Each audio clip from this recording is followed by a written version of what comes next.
Okay, I wanted to just start off by saying that this talk is not about any answers. It's just sharing some information and some experiences that I have had. And a few years ago, I sat next to someone at a dinner, and he said, you know, I just don't get contemporary art. I don't get it. So I started a whole series of programs at the Aspen Art Museum that was called I Don't Get It. And so this idea of, you know, why art matters is kind of a similar thing. And it started as a series of ads in the newspaper when I was in Aspen, because I got there and people really didn't think that art mattered. And so instead of trying to kind of have it be a manifesto like art matters, the question that I ask everyone on the podcast, and that is the basis for this talk, is why art matters. And what I found is that everyone has their own answer to that question. And so what I'm trying to do is just put that question out into the world. And so again, it's not about answers, it's not about authority, it's about conversation. And you'll see my whole practice is about conversation. So I started a program when I was in Aspen that was called Art in Unexpected Places. And it started with this project with a Japanese artist named Yutaka Sone. And he made these big dice, 8 foot by 8 foot by 8 foot, and we tossed them down the super pipe at Buttermilk Mountain. And Buttermilk Mountain is where they do the X Games. And so I wanted to put art in front of people in these unexpected ways with this same kind of notion that people can't really be interested or curious about something that they know nothing about. And so a lot of people self-select. I mean, you guys self-selected to come in here and talk about art. That is not what everyone would choose. And so the idea has just been to try and put it out there in these ways to surprise people and maybe get people interested. And so one of the things that was really great, here's the artist, here, and here's me, and there's David Warner. And so people started taking bets on what the dice would roll at the bottom. So it's very exciting. Lots of anticipation, and then they rolled only about a third of the way down, and they stopped. Meanwhile, people were signing waivers about, you know, what would happen if they went all the way to the bottom, very American, litigious, you know, but they didn't go that far. So it was very anticlimactic because they just kind of stopped.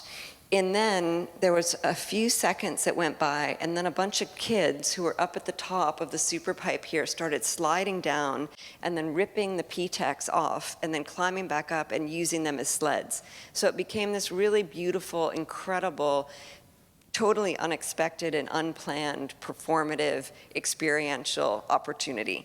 And so I like to use that also as a metaphor that, you know, we plan all these things and then often what we get is unexpected, and it's often better than what we had hoped for at the beginning. So the other thing that I did was started a collaboration with the Aspen Skiing Company to put images on all the lift tickets. So these two things happened simultaneously. And this is about year maybe 6 or 7, and it's a collaboration with Takashi Murakami. And so at first there was just a single lift ticket, a single image on each lift ticket. And then I think either Mark Grosjean or Mark Bradford did 4 or 5, and then whichever one of them went after the other one wanted to kind of upstage the other one, and then Yutaka did a lot. Anyway, we did it every year, and the idea was that you would hand over money for your lift ticket, and you would get something that would look different. So instead of a generic mountain landscape, which is what all the images were before, these were works of art, a lot of which were created specifically for those lift tickets. So this is a project that really changed my whole perspective on art and what it can do and why it does matter. So this is an artist, or why it matters for me. So this is an artist named Javier Tellez. He's a Venezuelan artist. And both of his parents are psychiatrists, and he grew up in a home where there was no delineation between his parents' office and their home. So there was no stigma around mental health. And so all of his practice is based on working with people who have different psychological issues. And it's something that has now become a big part of my practice, and I'm really interested in the science around how art can keep you company, how it can be used to combat depression and anxiety, how museum visits are being prescribed in Belgium as different ways to help with the current social isolation. But this is a project, he had wanted to do a Western based on Oedipus Rex. And so I had originally approached him when I was working at the Berkeley Art Museum. I had seen a project he had done at the Sydney Biennial, which wouldn't have been appropriate in Aspen. So we went to a place called the Oasis Clubhouse, and this guy here, Aaron Sheely, said that he had written a Western based on Oedipus Rex. So we thought that was really surprising and unusual. And he said he would send it to us the next morning. So I guess he stayed up all night, wrote it. He had been a graduate student in film, manic depressive, and had had to drop out. So he ended up starring in the film as Oedipus, and at the last minute, Javier decided to have all of the actors wear these Japanese no masks, and at the end of the film, he had each one of them raise their mask up and look into the camera. And we filmed this in a place called Ashcroft. It's a ghost town outside of Aspen. We never asked anyone why they were members of the Oasis Clubhouse. We found out there were veterans, there were people who had had traumatic brain injuries and accidents. There were just a whole variety of things. We ended up a couple times in the emergency room. There were, cold coffee, 40-degree temperature variations. And when we screened the film at the museum and the actors came and their doctors came, they shared with me that when they had gone back to the clubhouse that everyone was alive in a way that they had never been before. And so I started thinking about this idea that art saves lives, and that's become one of the primary tenets of my practice. So this is a project with a Chinese artist named Saigao Cheng, and this is a project that we commissioned on the opening of the Aspen Art Museum. So it's black lightning, and it's over Aspen Mountain. This is a project that has a lot of chance involved, and in fact, some of my team had gone to a place, Virginia in the United States, to test it out, but it had never been done exactly like that before. So each one is a different explosion event, and they all had to go off exactly in order to make this kind of black lightning bolt above the mountain. And that was how we kicked off opening the museum. So in Chinese culture, fireworks are a way to celebrate something new, and so that was what we were interested in doing there. But this idea of, again, chance and allowing something to happen or not happen, something to fail, and to be able to be open to failure is a big part of what I think art can do too. So I think it builds resilience and curiosity. So when we opened the Aspen Art Museum, it was almost an impossible project. It was a ground-up build, something that the museum had been trying to do for 2 decades. And so I thought, well, if we get the museum done, then we'll try and do an impossible exhibition. So this is an exhibition. It was called Eve Klein, David Hammond's Eve Klein.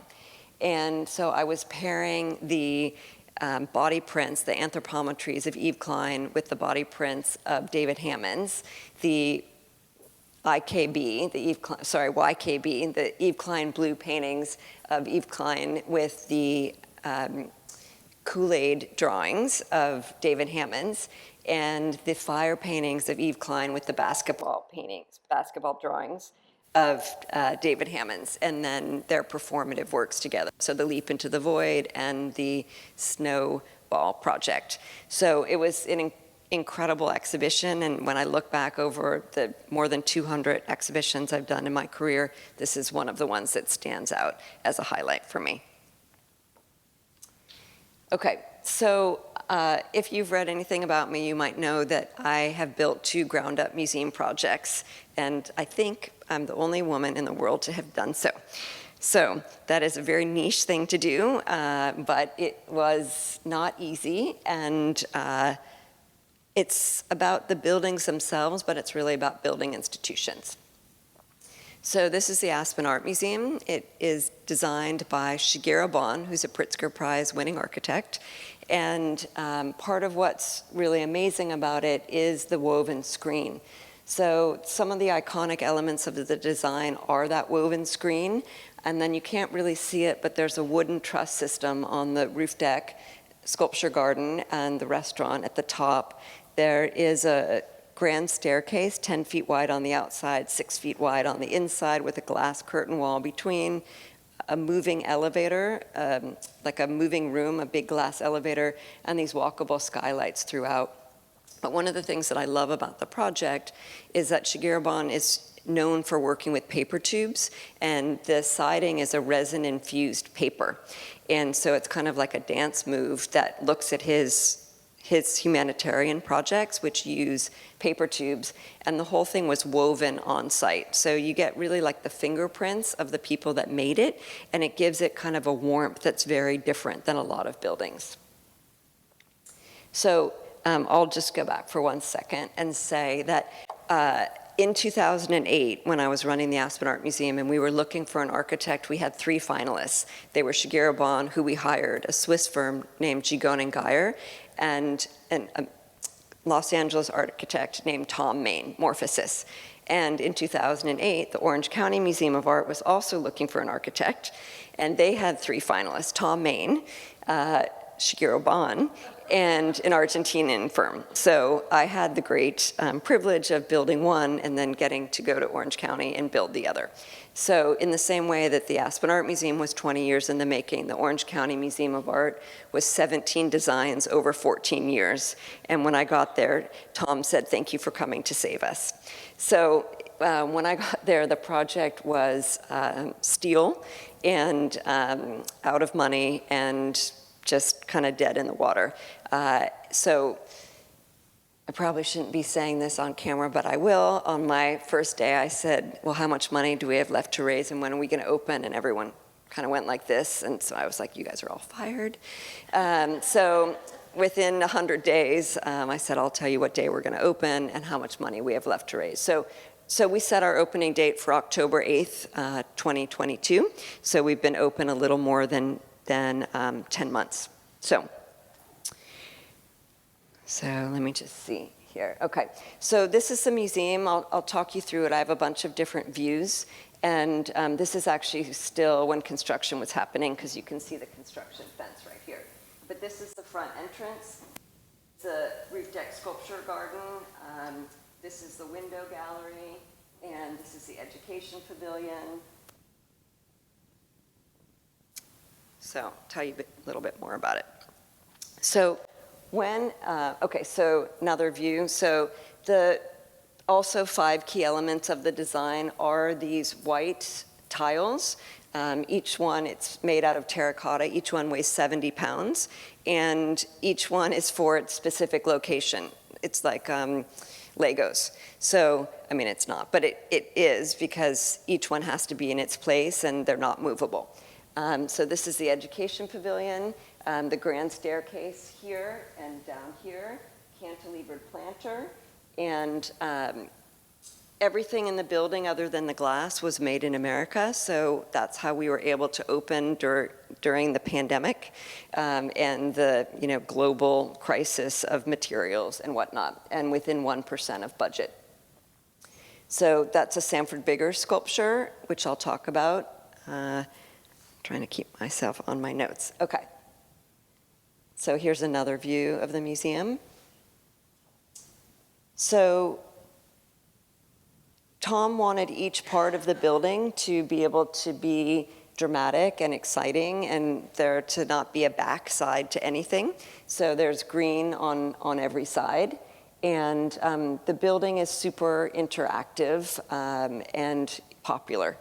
So this is the inside. So another one of the key features is this atrium. And so the light comes in from the sky, but also at all these different angles. And then these are some sky bridges that cross the main atrium space as well. So here's another view of the upper part of the grand staircase. This is the interior staircase. So we like to joke that Tom said, "Why would you do anything in a straight line if you could do it on a diagonal?" And so the building is filled with diagonals, all the stairs, all the bridges, everything is at a diagonal. So this is the window gallery. This is an Alicia McCarthy site-specific work. And part of what's so great about this, a lot of museums, you have to take a tram up or you have to go up some stairs. It's kind of intimidating. But the museum is right on the ground level. And in fact, the primary galleries are down a little bit. And so you see people walking by with their dogs or on their bikes or with the buses. And so it's really about making people feel like art is accessible and available. And you can look inside and see what you're going to see before you come in.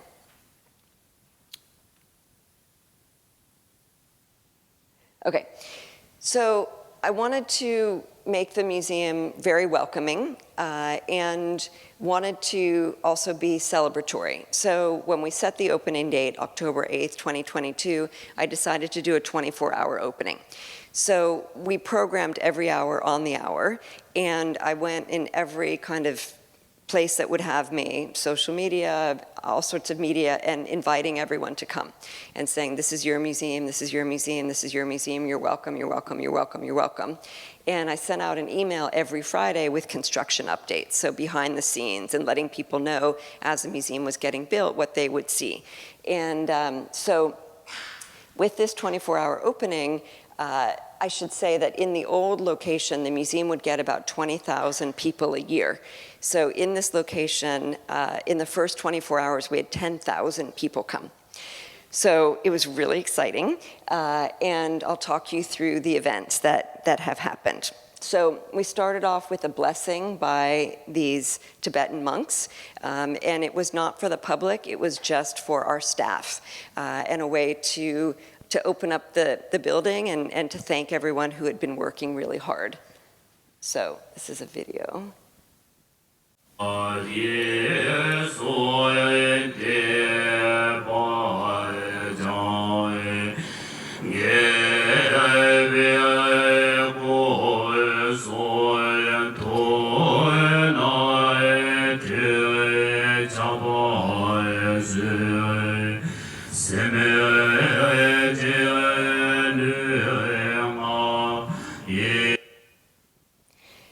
So I wanted to do something that was really exciting and that kind of started with a literal bang. So we opened at 5 o'clock. So we opened 5 o'clock on October 8th, and the 24 hours ran until 5 o'clock, so Saturday until 5 o'clock Sunday. So right about at 4:59, I had these drummers start at the back of the building. And so at first you heard this kind of noise and you thought maybe it was like a truck going over like a metal plate in the street, but then it got closer and closer. So this is a drum corps that was from LA in a lot of hip hop music videos. We had them all dressed in OCMA t-shirts, the Orange County Museum of Art t-shirts. You can see they're handsome. So they split, 10 went one side, 10 went the other side, and they came around the front of the building. And people started lining up at 10:15 in the morning. So people had been in line for like 7 hours to come into the building. And so they came to the front, and they're drumming in the front, and they're like doing handstands, and they're doing backflips, and the crowd is just getting like more and more excited. And so you can see like how many people are there, and you can see the diversity of the people, and all the phones out, and there's me. So, and you can see the number of people. I mean, it was just a huge number of people. And so my board said, how many people do you think are going to come to the opening? Like 100, maybe 300? And I was like, no, I think more people than that are going to come. So I welcomed everyone, told people it was, again, their museum. And then we lit off these fireworks, and people just went crazy. And so then they started rushing the door. And so the poor guy who had wanted to be first, who had been there, since 10:15, I don't know what time he got into the building, but we had a line all through the night. And the only time that we did not have a line was from about 6:15 in the morning till about 6:45. And then it started again. So we had another couple thousand people that we couldn't even process to get into the museum.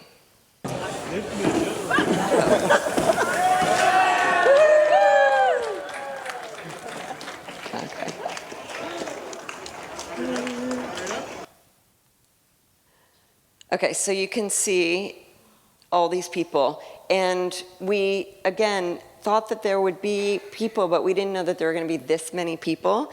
And so we had to, come up with systems and, pull these barriers and try and get people to.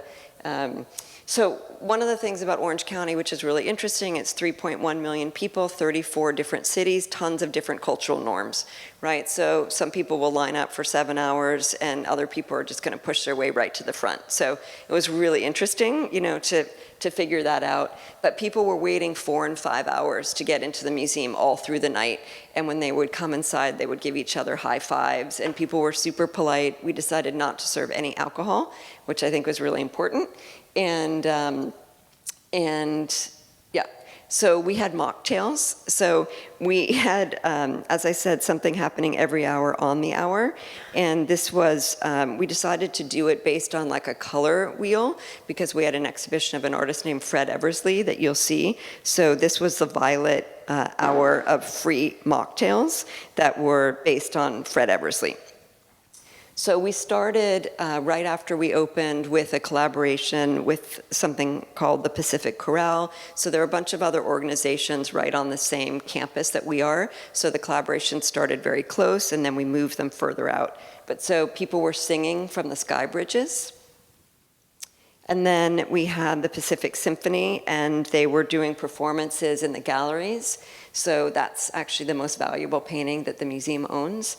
And so this is our chief preparator guarding it from all the people.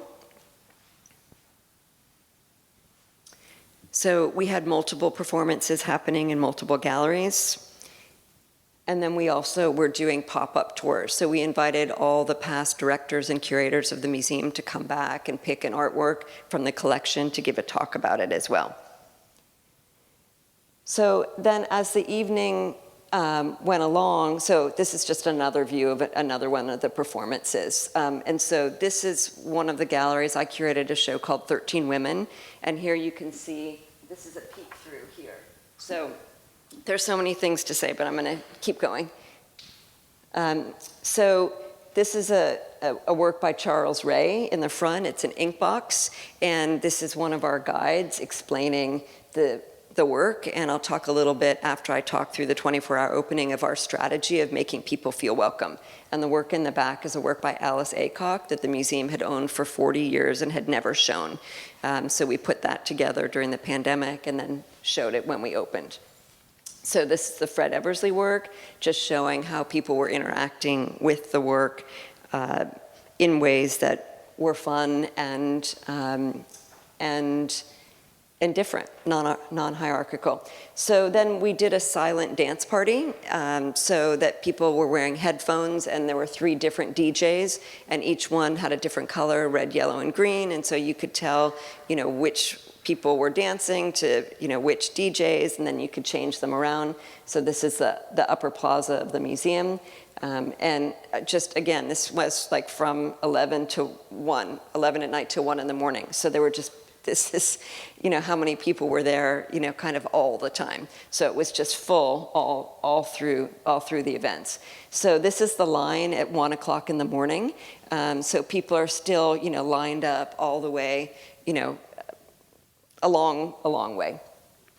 So we also did tarot card readings. We did a sound bath, and these were some of the things that we did through, that she was doing a chakra reading, I guess, and this is a tarot card reading. This is a sound bath. So again, every hour on the hour, and people didn't think that anyone would come, but again, packed. Every single event we did was packed.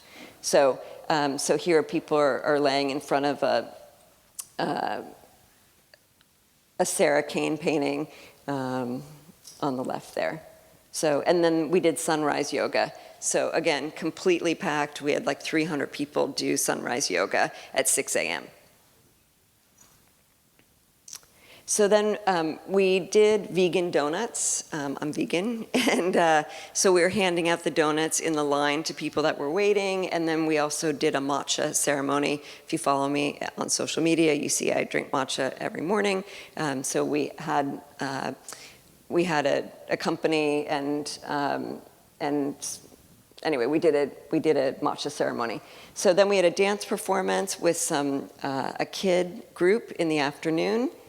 And then we also did aura readings. People were posting them on social media immediately. Almost after we opened, people were using Instagram and TikTok, and there were locations in the building that became places where people would want to come and get their picture taken. And so, right away, people were communicating in ways that were viral and separate from us or anything that we could have planned. Then we ended with a kids' gospel choir at 5 o'clock on Sunday.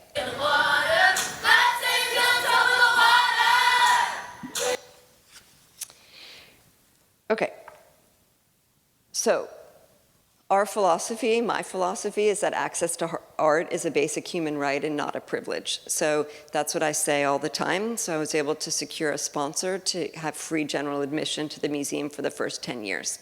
So all the programs that we did, everything was free and attendance is free. So we've now, I told you, we had 20,000 people in the old building. We've been open for a little more than 10 months, and we have had 230,000 people come. So it's exciting, right? Yeah. So when all those people were standing in line, my whole family was there. My mom was working the line, and a woman said, well, I'm here because Heidi invited me. And my mom said, that's nice. And she said, yeah, she sends me an email every Friday. And she was holding the paper. So that idea of like personalizing everything, so I sign everything. And again, it just is about making people feel welcome. So in my dreams, I hoped that people needed art and that they would come, and this institution is a real manifestation and proof of that. So we have right on the front door, everyone is welcome. And so we say, like, it's your museum, everyone is welcome. And so we just say it over and over again. There's the idea that people have to hear something 7 times before they can believe it or remember it, but it's just right there. And again, we just keep emphasizing it. So I went and sat in all the furniture, and it's super comfortable, and it's expensive, and it's nice. And a lot of our visitors are first-time museum visitors. A lot of our visitors come from different socioeconomic backgrounds, and it's really important to me that everyone gets treated the same way. So we have a free school lunch program, and whether you get free lunch at school or not, when you come to the museum, everyone gets free lunch. So again, it's just removing these barriers of entry, and a lot of the barriers are invisible, like to me, or to someone else, right? But they're not invisible to the person that they're an inhibitor for. So we did a lot of outreach to ask, what are the bumpers around the museum? What are the bumpers around this city? What are the things that are keeping people from feeling like it's for them? So we created a scent. Right here we put a sticker on it, because I'm thinking about the museum as like an art sanctuary, and so it has this shoulder-lowering effect when you come into the museum. So we worked with an artist to create a scent. So it's sprayed on people who work in the museum, and so when you walk around, you might smell it a little bit. So it's like a little bit of lavender, a little bit of sage. It smells a little bit like the ocean. You can't buy it. You might not even notice it, but it's there. So we also have all of our visitor engagement guides, they all wear oatmeal. So instead of wearing black, which is what I had people wear at the Aspen Art Museum, I had everyone now wear oatmeal. And it's front of house staff, but interestingly now a lot of back of house staff wears that same color. It's kind of relaxing. And we have our security staff, so you can see visitor engagement guides, security staff, they wear sky blue. And then the people that work in the bar and the restaurant, they were wearing green, but they asked if they could switch to black because it was too messy. So they are wearing black. But just this idea, it's like a subtle thing of having people wear these like relaxing and calming colors. And so instead of being called like I mean, we do have security staff, but the front of house staff, they're called visitor engagement guides because that's what they do. They engage the visitor. And so all of our staff is trained also in suicide prevention. So you can't come to the museum without having someone talk to you. And just that little bit of kindness, just a smile, just a kind of leaning in is often makes the difference in saving someone's life. So during the pandemic, I was in between museums, so grateful for that. And I was realizing that, people could only do so much tie-dye or candle making or bread making or whatever it is, right? And people started to look at art, and I was noticing online that people were looking at art at home because it was less intimidating, but they also didn't exactly know how to do it. So I wrote these 5 questions on how to look at art, and then we decided to hang them right at the front of the museum. So you come into the museum first, but then before you look at any art, you see this posted. And the idea is to answer questions before they get asked. And so it lets people know you already have everything you already need to look at art. You're already inhaling and exhaling, you're grounding yourself, and you get to see that there is no answer to any of these questions that is the universal answer. The only answer to each one of these questions is however you would answer it yourself. And the last question is, do I care? Because you do get to have a choice. And my sister had a really interesting observation, which is that, because I always say art matters, right? That's the talk. But this idea that by asking people if they care, it's not just about how art matters, but it's also that you matter. So it's another reason why people feel welcome and people feel comfortable.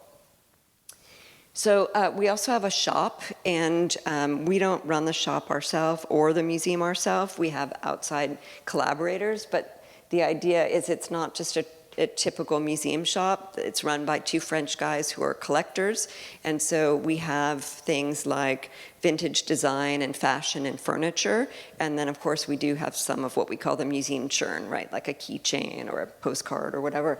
But it's a really elevated shopping experience, and it's something that you would find not usually in a museum. And this is a commissioned work by an industrial designer that doubles as a display case. So this is the museum churn. I mentioned 34 different cities in Orange County, so we made a shirt with every city there. So I mentioned earlier that I'm vegan, so we have a plant-forward menu, and you can add chicken or fish to it.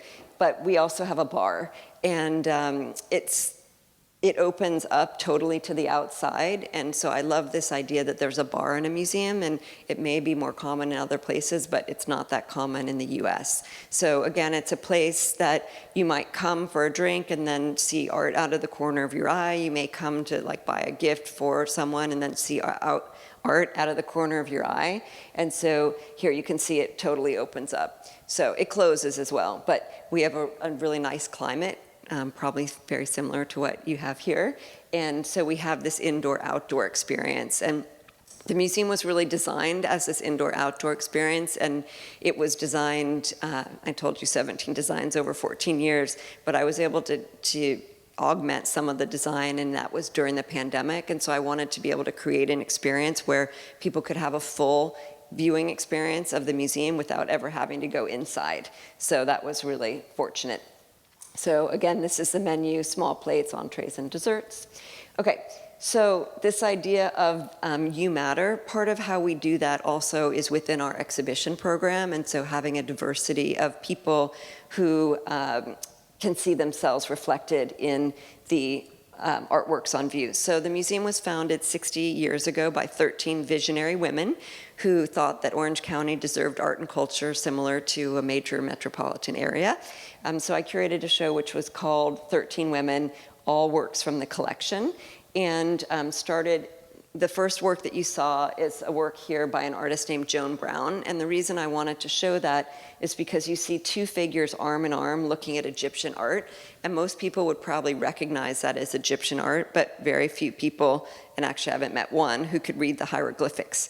So this idea that, you're looking at something which is maybe foreign or inaccessible, but that's all right, because you only need to bring whatever kind of point of relation you have to the work. And so this idea of standing arm in arm and looking at art together is at the basis of what we're doing. And in fact, the museum has been, it's now like the best date location in Orange County. And my son said it's because it's free and you can show that you have culture. So actually, this is a Mary Heilman work on the left, and then this is our head of visitor engagement. She had her nails done to match the Mary Heilman. So this idea of like kind of playfulness and letting people know that, you know, art is fun. So I mentioned earlier the Charles Ray ink box, and then the self-portrait of Charles Ray. So these are two of the most important works in our collection. The museum has a history of doing the first one-person museum exhibition of an artist who's gone on to become quite well known. So those works were acquired from that exhibition. So this, I should say, the show's called 13 Women. It's still up. I'm doing it in variations, so we're on variation 5 already, and that's the last one. And it's always been 13 women and a few guys, so that's why Charles Ray was in that show as well, and Diebenkorn too. But this was the second rotation with Lorna Simpson, Shirin Nishat, Zanele Mahole, and it's been really fun to be able to, if we called it a recent acquisition show, or if we called it a collection-based exhibition, people probably wouldn't come. But calling it 13 Women has made it really, really popular. So this is a work by Sarah Kane. I referenced an earlier work by her in front of the sound bath, or behind the sound bath. So these works that are floating in the air, these are talisman, and that was the first work that we acquired once I started, and they are about manifesting abundance. And the museum was 59 years old when I got there. Orange County is a very wealthy place, but it had never really been financially supported by the community. So I asked Sarah to create these talisman for us and to imagine the museum and imagine it built as she was making them. And once we installed these in the temporary location, we started to raise money. So I'm a believer. So this is to just give you another view of the Sanford Bigger sculpture. So this Richard Serra sculpture in front, it's not owned by the museum. It precedes the museum. It's been there since 2006. And so when we were opening, I wanted to do something that would be in dialogue with the Richard Serra. So the Richard Serra, you might not be able to tell, but it's over 70 feet tall. So it's very tall, it's abstract, it is made of a very strong material, Corten steel. So I commissioned Sanford Biggers, who I had done his first one-person museum exhibition 20 years ago. And so commissioned him to do a work which is horizontal and figurative, and the front is made out of sequins, and you can sit on the back. So there's just this really interesting kind of play and dialogue. It's a river god, and it's holding a cornucopia, which is a symbol of abundance. So that's another view of it there as well. And then here you can see it up close with the shimmering sequins. So the first change out of the exhibitions, I curated this show, and I don't curate very many shows anymore, but I did do a few to open the museum, largely because we didn't have a chief curator yet. But I did curate this Daniel Arsham show, and the Daniel Arsham show was incredibly popular. So Daniel Arsham is an American artist, and he also is known for doing a ton of different collaborations. The first one that he did was with Merce Cunningham, right when he came out of Cooper Union when he was like 22 years old. He's collaborated with Porsche, Dior, you'll see upstairs. He started an architecture firm called Snarchitecture. And you see the clock that looks like it's falling, coming out of the wall. That's one of the elements that the Snarchitecture firm is known for. So he also has a massive following on social media. And I wanted young people to come to the museum, and I wanted people who, again, thought that art wasn't for them to come to the museum. So to walk into the first gallery of the Daniel Arsham show and see a Porsche and see an astronaut, Neil Armstrong, an American astronaut, it just immediately, again, made people feel comfortable. And it made people feel like what they thought the museum might be or what they thought contemporary art might be was different. And so just putting that question out there is where so much transformation can happen. Just that little bit of openness or surprise really is important. So, and then upstairs, this was something that celebrates his collaborations. So with Dior, with Tiffany, over here was with a bunch of musicians. He's the resident artist for the Cleveland Cavaliers, which is a professional basketball team. And so it just, again, had this kind of unexpected quality to it, a surprise element that people really liked. So we put up banners around town as well as a way of bringing the museum out into the public space. So this is an exhibition that's up right now. American artist named Tony Lewis, Casualty. This is a large-scale graphite work on paper with a collage on top of it. And he has his work in both of the window galleries, and it wraps here as well. So he was in residence for 30 days and made this work on site. And he talks about the process of making work. He was there wearing a jumpsuit and a respirator, listening to music and sweating. And this idea of the work of making the work is really important. So this is the site-specific piece that he made. He asked our visitor engagement guides to help him make that as well. But this here, you're standing outside and looking into the window gallery. And so, again, that was made in 30 days on site. So an upcoming exhibition that I'm also curating with an artist named Jen Goody opens on the 14th of September. And these are some of her mandala works. So she incorporates sand into the surface and then carves out, she does a bunch of different things, but she carves out the gestures, or she applies the paint on top to create the surfaces. And then these are some of the shaped canvases that she makes as well. And then this is an image of a not quite finished work that will be on view. I shot that in the studio myself on my phone last week. Okay, so wanted to just kind of talk about two more things. So this idea of the museum as an art sanctuary, but also the museum as a healing space. So our learning and engagement programs are, again, not didactic. I like to say that museums like 1.0 was a time where it's like, we have all the knowledge, and if you're lucky, we'll give some to you, and like, you're welcome, and like, go off thankful. And then museums 2.0 were like abdicating all responsibility, no connoisseurship, you, the public, tell us what we should show. And so what we're really trying to do is Museum 3.0, which is about conversation, connection, and community. And so it's about dialogue, and it's about creating the space to have conversation and to learn from each other. So we have a program that's called BYOB, which it's usually bring your own beverage. I don't know if you guys say that here, but this is bring your own baby. And people love it. And so a lot of times, right after you have a baby, you feel super isolated, you're at home by yourself. And so the idea is, it's like, it doesn't have a set start time. It's like a range, so like you're not late if you're like, something happens and you can't leave the house right when you thought you would. And so we're building communities. So we're building a bunch of different communities. And then there's an opportunity for the moms who come, or dads, or grandparents, or whatever. But in this picture, it's moms. Then have tea together afterwards.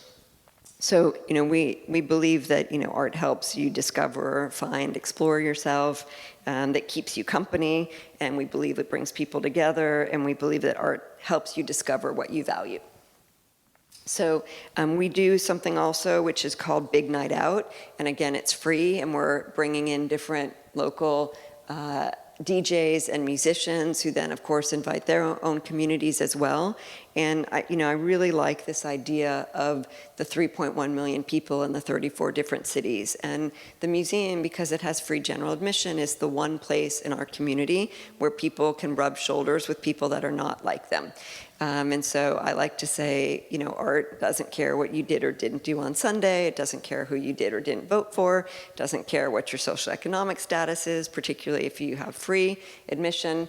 And so people really get to come together. So we also do a lot of school tours, and I mentioned that we give everyone free lunch. Schools, they're called T1 schools, which are economically disadvantaged schools. We also pay for their buses and we pay for their teachers. So it's basically cost nothing to come, and it's super impactful. So I talked a little bit about the suicide prevention programs, mental health. Because the museum's free, there are sobriety groups that are coming to meet at the museum. There are veterans programs. We're starting Spanish language programs in September. And our approach to looking at art is inquiry-based. And so it's asking lots of questions and repeating back what people say so that people feel heard. So it's about feeling seen and feeling heard, and again, about building community. So again, I reference the fact that we've had over 230,000 people come.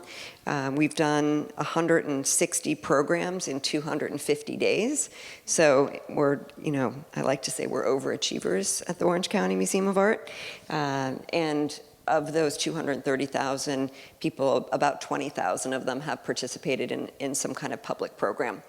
So I just want to end by talking just acknowledging actually about this Conversations with Artists book series. So this is something that I've been doing for a long time. I've been having these conversations with artists and started publishing them a few years ago. So I'm working on volume 4 now. It'll come out for Christmas. And they're conversations. So they're not interviews. And they are really about what the artists value and yes, about their practice, but it's not just about their art practice, it's about their life practice. And because they're conversations, they're very revealing about me and what I care about and what I value as well. And then, of course, there's this podcast, which was referenced, and Sarah Kane. Recently, Narcisco Martinez, an incredible Mexican artist, Alison Berg is a collector. So they're artists and collectors and architects. Thom Mayne is coming out in 2 weeks. And South African Sumaya Valley, architect and curator.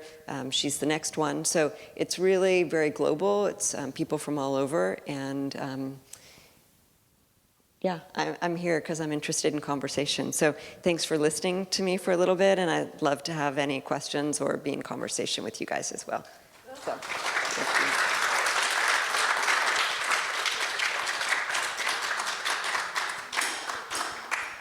So I just leave this on the screen. What are you doing to integrate art into your life, work, community, and culture?